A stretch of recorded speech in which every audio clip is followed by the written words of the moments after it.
Who paid you? Always Cassie. Did you ever see where the money came from? I did not. Only one time, like I said in my testimony, we were actually engaging in sexual activity, and he threw a stack of $100 bills on the bed. That Cassie turned to him and asked him was everything was fine. And he just said, I'm enjoying it, in so many words. And I know that money was collected after the fact and given to me. So that would be the only scenario where I guess money came directly from him by way of, you know, slamming it on the bed, like almost like how somebody would do at like at a strip club. How, when you've reflected back on your testimony, do you think that your testimony was helpful to the prosecution or the defense in any way? I mean, going into it, I always thought that because I saw no violence or any outward aggression, I always wondered if this was more beneficial to the defense. But I don't understand the angle of how they're trying to take my testimony and connect it to what they're trying to prove. You know, it's very nuanced what constitutes a RICO and racketeering, and I don't know enough yet. I haven't heard enough to see if my testimony aligns with what they're trying to prove. One thing that Cassie said on the stand was that she wanted Diddy to know that people were not disposable.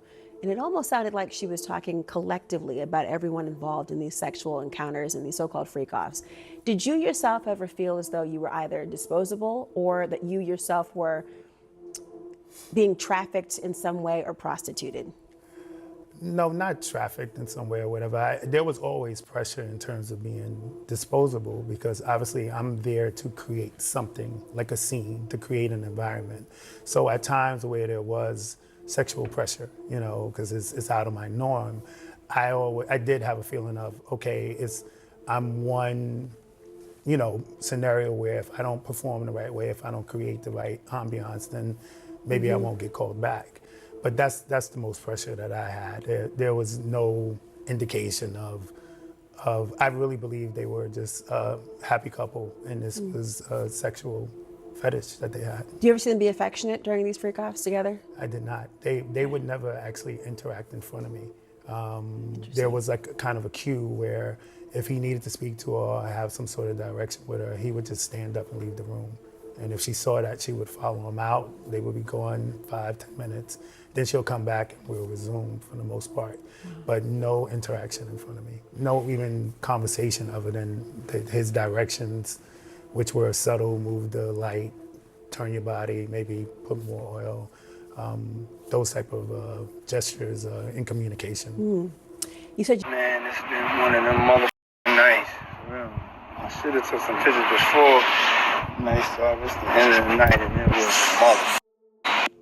So we coming to you live. Diddy late nights. Anything can happen. I'm just vibing. Gotta keep the hair.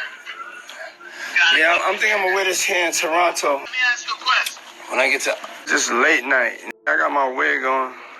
Breezing. This ain't no, I was like, this ain't no goddamn wig. This is my motherfucking natural. I don't need to be ashamed of it. That's a motherfucking natural It's a hair. natural. You know what I'm saying? Yo, motherfucker, you coming or not, bitch? Man, I'm down. Maybe you should schedule in Cassie, class. Toronto, I'ma smash that shit. Hey, but can you schedule me in? Because it's like Yo, We coming, baby. Wow, did you hear Casey telling Diddy schedule me in? All I can say is the Bible says a male shall not lie with a male is with a woman. Roger. Tell these King Gus. subscribe to the Prophet channel. Oh, I got you.